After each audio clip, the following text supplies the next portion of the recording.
Hey guys, I am Daisho and I am here bringing you some more deck guides. And this time I am basically going to be doing all the deck guides over again because I never really did them for when the first DLC came out. So now I'm going to actually be changing the name of deck guides to Daisho's Playbook. And the reason for that is this is basically just my playbook. These are my decks and this is how I run them, and you can take a look at them. Not saying that this is always going to be the best way, especially with the new decks. There are so many different cards, so many good cards, and so many different ways to run them.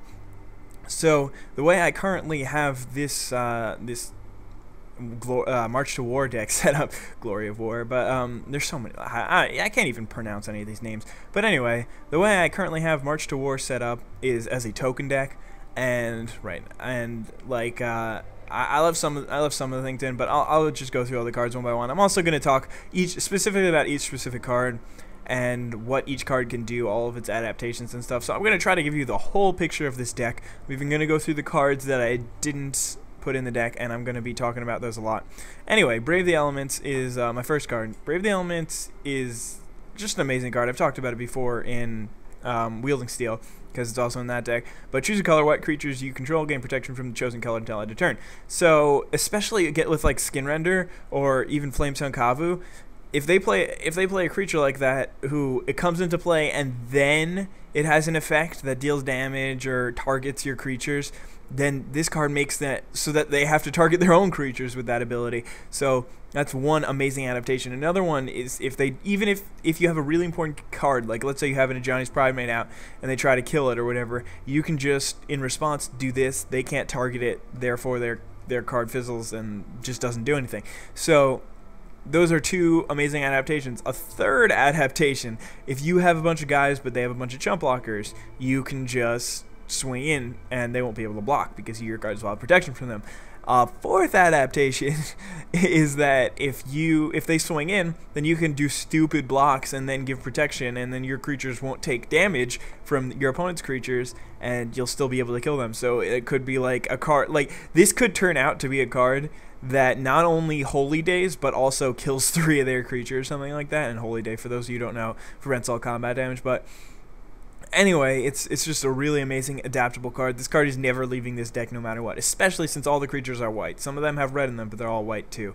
Path to Exile is also really, really good, and it's amazingly adaptable. Exile target creature, its controller may search his or her library for a basic land card, put that card into play, tapped, and then shuffle his or her library. So it basically is a one-cost way to get rid of a guy, to get rid of an opponent's creature. That in itself is just amazing. It's so good like that. And especially in this format, there's nothing like it. There's nothing that's just one cost, get him out of here, get him gone, over. And it's an instant also. So its negative is kind of interesting, the fact that they can go get a land. So that basically means you're probably not going to want to do this turn 2, turn 3, because you don't want them to ramp really early on. That would be it could be really detrimental for you if they're mana ramping so early. But an interesting thing is if you're having trouble with mana, like let's say you really need that red mountain, because as you see there's only 7 mountains in my current deck, so that's not really too great, and I'm not really too happy about that, but I'll explain later.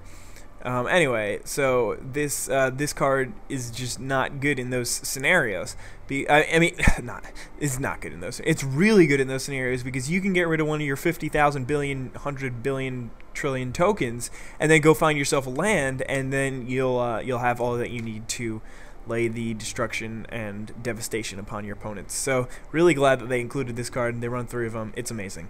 Soul Warden is just really, really good. It's just such a good 1-drop. It's a 1-drop 1/1, but whenever a creature enters the battlefield, you gain a life. It's worth it since it's a creature. You can make it stronger and pump it and stuff. Plus, it's a huge target. Everybody's like, we got to get rid of the Soul Warden, get rid of the Soul Warden. And like they'll play 10, 15 creatures, so it's basically like you're starting with about twice as much life. I mean, 10 to 15 creatures will be played, including yours. Ajani's Pridemate, the very least, he's a 2-cost 2/2, especially since I'm not running at life gain. There are situations where he might not get so many +1/+1 counters, but like I still have Recumbent Bliss in here, and I still have Soul Warden, so there are still a bunch of ways for him to get really, really powerful. And even so, a 2-cost 2/2 isn't like I'm wasting stuff, especially when I'm trying to make him stronger and stuff. So I really don't mind having him in. Speaking of 2-cost 2/2s, this is Ceradon Yearling.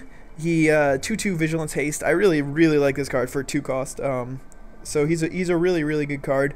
it's not like 100% super perfect for this deck, especially because I'm running it as a token deck, but it's really not bad, because if I make him like a 3/3 or a 4/4 or something like that, and he still has vigilance, and that's amazing, because then he can attack, my opponents can't do anything about it, and then he can still come back the next turn and stuff, and block for me. But anyway, let's take a look at his picture for a second, because it's pretty awesome. Like, this is like Ceradon Yearling, so it's kind of like the baby bull Ceradon. And just look at the little humans in the background being scattered and running away and just like trying to not get murdered. And I love the flavor text on this card. The unit of measurement used to chart a Ceradon's growth is persons consumed. So I don't know, I thought that was just pretty epic. Lane and Sun Standard is so good. This card will win you so many games, especially if you have 4 Squadron Hawks out, and then you reach land drop 4, land drop 6 is better. Then you're just swinging in with 4 flyers. It's crazy. Especially, I mean, you play Conqueror's Pledge, and then the next turn you got 5 5s, right? Yeah, Conqueror's Pledge is 5, and then the next land you have land drop 6. Oh no, then it gets +3. So then you got 4 4s all day. It's such a good card. It'll really help you win the game. I absolutely love it. It's just it's great. Lightning Helix is also another amazing card. Lightning Helix deals 3 damage to target creature, and you gain 3 life. There's a reason why this card is like $2. It's so good. It's like a lightning bolt, but it also gains you life, and it only costs 1 more, so it's still really good, and it's an instant. It's a great card. Raise the Alarm is nice, and it's really good, especially since it's kind of tricky. It's put 2 1/1 white soldiers tokens onto the battlefield, and it's at instant speed. It's only 2 costs. Obviously, you can just play it during their turn, whatever. It'll work out well for you almost all the time. So I run all 4 of them because I'm trying to like Lean and Sun Standard, cards like that, Marshal's Anthem, and Glory of Warfare. Those kind of things are what this deck is running around right now. Creatures you control get +1/+1. If I get a lot of creatures out for cheaper, then they all get bigger, and it's better. Like, imagine if this card said put two white soldier tokens onto the battlefield. Then it would just be like, wow, that's amazing. This is like one of the best cards ever. But anyway, let's move on to Squadron Hawk. When it enters the battlefield, you can search your library for up to 3 cards in your Squadron Hawk, reveal them, put them into your hand, shuffle your library. So you can basically just play this guy and get all of them, all your Squadron Hawks. So it's a 2-cost 1/1 flyer, which normally isn't so great. It's not bad, but it's not great. But the fact that you can go search for all them is amazing, because then it basically means you played that 1 card and you ended up getting 4 creatures out of it. You still have to pay for the mana, but you didn't have to pay for the cards, which is just amazing. It thins your deck out, which is also amazing, because then you'll have a better chance of drawing some of the other awesome cards that you need instead of just drawing more Squadron Hawks. But so basically, if you want to play this card turn 2 and you went second, then you're gonna still have like 6 cards in your hand or 5 cards in your hand, depending on if you had a 1-drop or not. So you're not going to want to go for all 3 of them at once. But what's great about it is if you only go for 2 of them, then when you play the next Squadron Hawk, you can go search your library for the rest of them. So it's really good. The Common Bliss is also pretty amazing. Enchanted creature can't attack or block.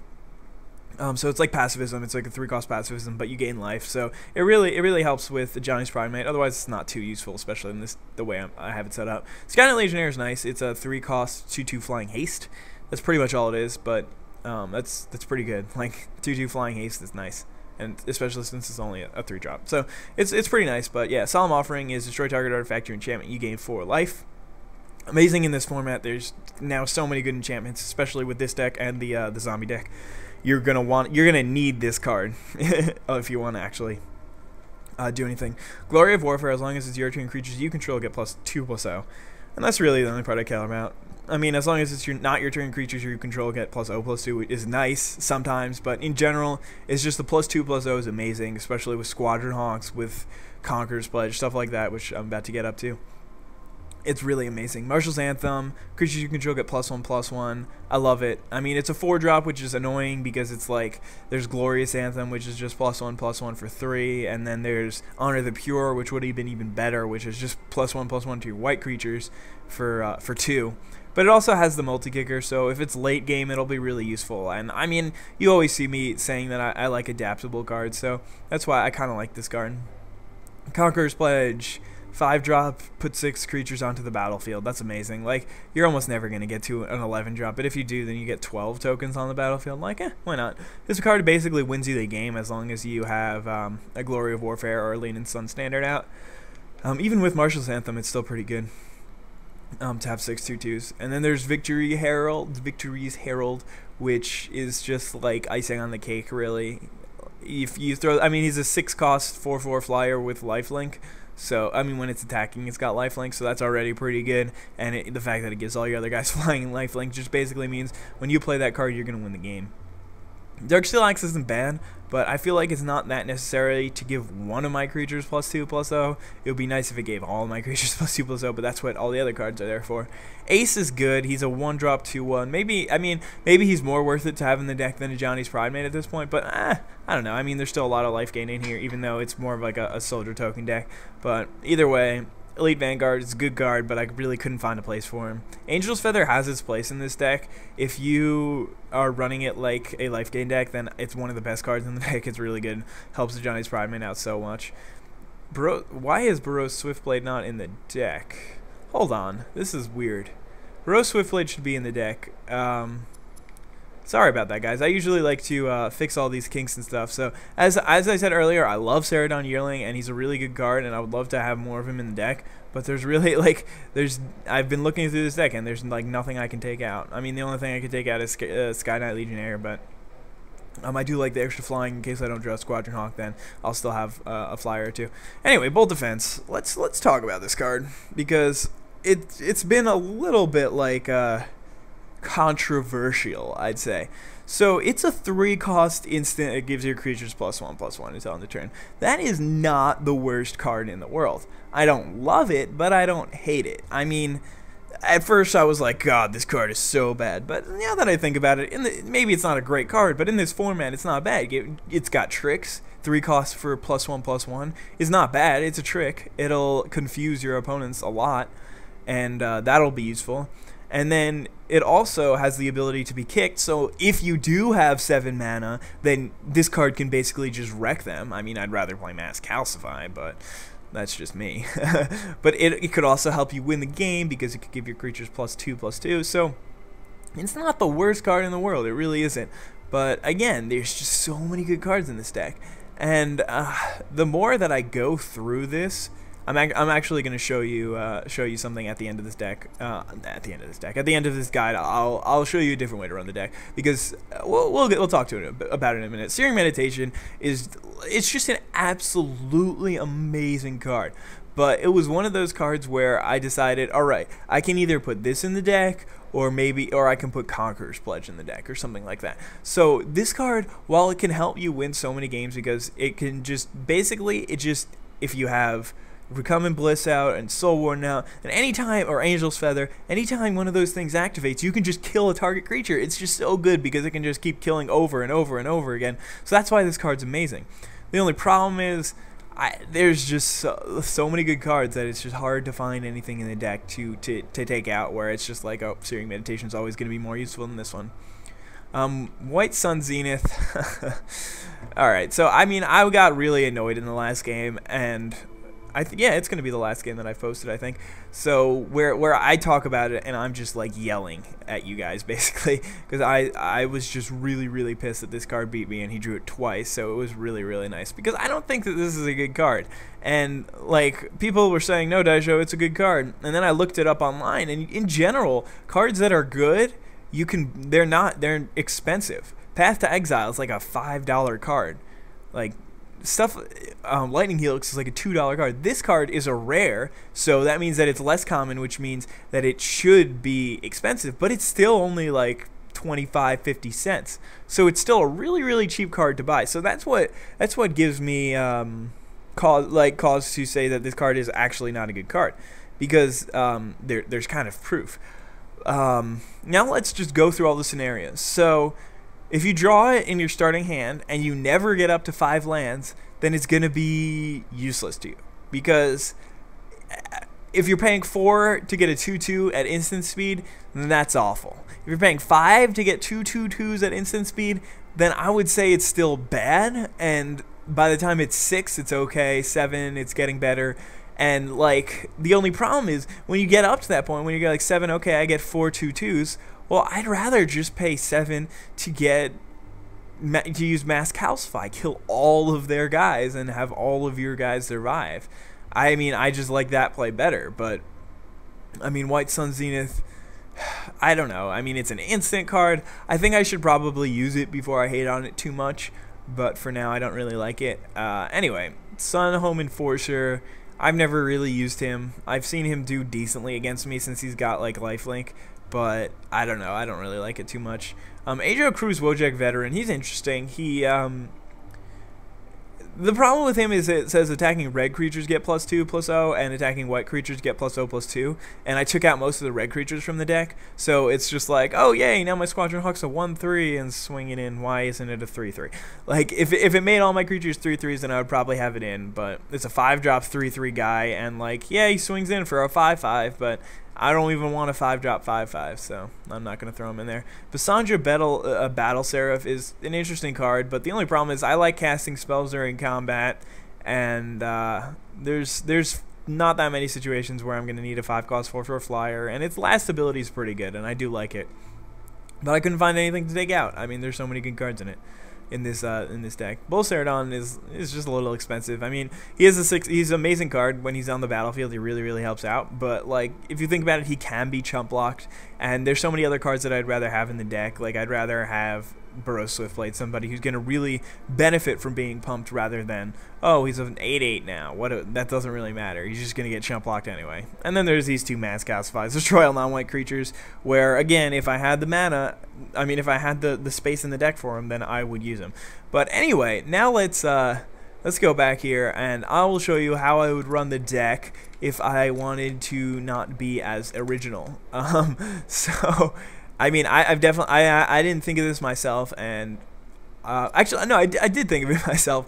I never tried it out. All I did was I basically saw that this deck can be run as a mono white deck. The only problem with running it as a, well, I need to take out one card. Like, it's 61 cards with all this. I could take out Angel's Feather, I suppose, but I don't know. It's just, this deck can actually be run as a mono white deck, and it's pretty good. I have to say, it's definitely still one of the, it might be the best way to run it. Like, I would compare it to the elf deck as running it mono green. If it's run black green, since even though all the black cards are good, they're control spells and they're really good, it takes away from the consistency of the deck. Now that I have 24 planes in it, I know that all I need to do is draw lands. I don't need to say I need to draw a mountain right here. So originally my thoughts in not wanting to run this deck were, well, Bold Defense sucks. But then I realized Bold Defense really isn't that bad. Even though I don't like it as a card, I don't think it's a reason not to run the deck. So anyway, this is definitely one way to run the deck. This is how WMG were running their deck, and they were testing it out. And I think that it might be the way that I'm going to run it in the future. But, like, the fact that I have to take it, like, all of these cards are good. It's not like, it's not like any of these red-white cards are bad. They're actually all outstanding. So, anyway, I didn't save that, by the way. So, I'm just going to go hop into some multiplayer, and hopefully we'll win a game. Let's do custom match.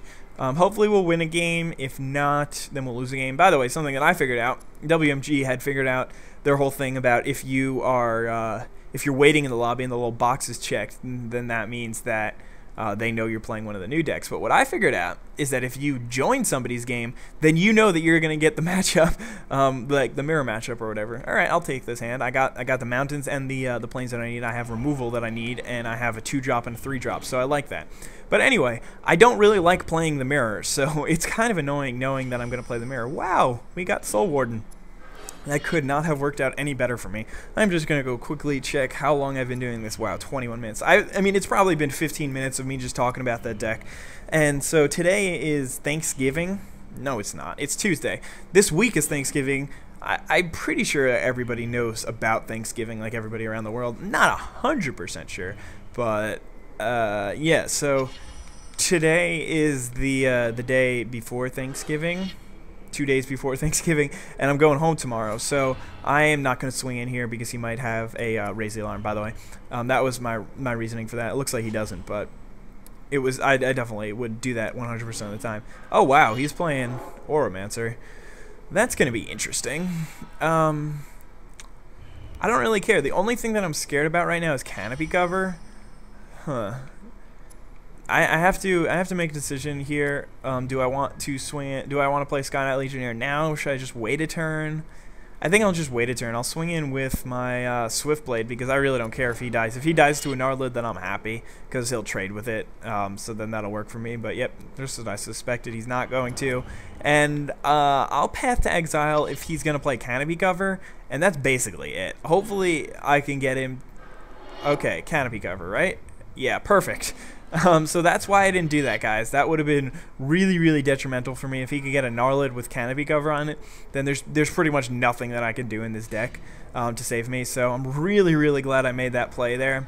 And generally, I don't like to use Path to Exile so early on. But in this scenario, I really don't think I had a choice. I think I would have basically lost the game. I can play 2 Squadron Hawks this turn, or I can play a Sky Knight Legionnaire. I think I'll play Sky Knight Legionnaire. That way I can swing in for more damage this turn. Still have Path to Exile mana open in case I really, really need it. Though I doubt I will, since there's really not much that I'm scared about anymore other than another Gnarlid. But he already got rid of his Canopy Cover, and I don't think he has anything else that gives him Shroud or Hexproof. So I'm pretty happy right now. I think this is going to be okay. Yep, this game is looking to be pretty good. Totem Guide, Heart Beast. Not bad. It's going to be really useful for you, especially since you're going to be able, you're not going to take damage from the Swift Blade anymore. But I'm not going to use Path to Exile on it or something like that. It would be a waste, I think. All right, he went to go get Armadillo Cloak, and he's just going to toss Lifelink on there. Okay, that works. Hopefully next turn he'll play Armadillo Cloak on his Heart Beast. That way I can use Path to Exile on that too and get rid of it. And I have the extra land. I know that. So, ooh, another Soul Warden. Do I mind? Well, if he plays Armadillo Cloak, then he's gonna be gaining 8 life next turn. So I really don't think that's acceptable. So I'm gonna hold off on Soul Warden for now, and I'm just gonna, because it's not too important for me to be gaining 2 life. So I'm just gonna play 1 Squadron. I probably should have just waited until it doesn't really matter. I'll go get all of them. Doesn't make a difference, and I'll play another one. And then I'll just leave the mana open because I really don't want him to be gaining 8 life next turn, especially when I'm just trying to do exact damage with my flyers and stuff. So, I mean, not exact damage, but I don't want to have to deal with him gaining a bunch of life. That definitely won't really work out for me too well. But hopefully he just assumes that. Okay, Core Spirit Dancer. That's annoying. Hopefully he doesn't put it on that. He probably will though. He's probably going to put Armadillo Cloak on that. Yup. Come on. Put it on the Heart Beast. Put it on the Heart Beast. You can do it. You can do it. By the way, I'm generating so much... Yes! I'm generating so much card advantage for him by leaving the O2 out on the battlefield and stuff. And giving him... By using Path to Exile and giving him lands. It's just crazy. Come on. Get another guy on it. Put something else on it. You can do it. I have faith in you. Lifelink. Oh, you're just going to put that on the 2/4. That's sad. But, not too happy about that one, actually. And he gets to draw another card for it. And he's going to swing in for 4 here. And now is when I used Path to Exile again. But I guess I'm taking away cards by using... that was a 3-for-1, I guess. But he really did get a land back, and he got to draw for the enchantment anyway, so it didn't really make much of a difference. But let's see what we got here. Lightning Helix. Perfect. What? Okay, by the way, guys, I did not know that Lightning Helix was coming, and I didn't say it afterwards. I was just hoping that I would get Lightning Helix. Okay, so what do I have here? I have 5 mana, so I can play that and a Squadron Hawk. I'm doing this first main phase for a reason, because I'm going to be swinging in with my Soul Warden, and it would be beneficial to me if he blocks my Soul Warden right now, and which I'm sure he will, because I don't know, he seems like the kind of guy who would block a Soul Warden here. Let's just leave it at that. I don't know, maybe that's being wrong. Maybe he'll block my Swift Blade instead. Maybe he's just deciding which one to block. Wow, he didn't block either of them. What does that take him down to? 4. Damn it. That's not 3. Well, at least he can't swing in this turn, because I could just block with a Squatty. Actually, he'll probably make it fucking huge, and then he'll gain tons of life. Damn it! I really wish... Lore. Alright. That's not good. Yeah, there's nothing I can do. Even if I double block it and... Well, he can't swing in this turn. Because if he's Borumbra... Oh, God. Oh, God. Oh, God. It's a 9/11, so he's gaining 9 life this turn. And both of my guys have to block him. So... Oh, God, this is bad. 1, 2, 3, 4, 5, 6, 7. I have 7. I can take him back down to 1. No, I can't. I can... Shit. Oh my god, lead in Sun Standard. I need more lands now. Alright. Well, that's really clutch. I mean, obviously I'm going to swing in with everybody. And I think I'm just going to... Do I win? I don't even know. We'll just use this and see if I win. But either way, it makes sense to do this because I need to tap out my creatures anyway. And I think that should be lethal. But if so, then that was just... Yeah, oh my god, I took him right down to 0. Sorry guys, like that was just a severe case of the Daishos. That's what got Cliz 66 there. That was pretty intense. But anyway, I hope you guys enjoyed this episode of Daisho's Playbook. I'm going to be recording a couple more of them because in 2 days is Thanksgiving and I am not going to have any of my stuff around. By the way, I think I started that thought like 2 hours ago and just never finished it. But anyway, see you guys later. Have a wonderful day. Bye.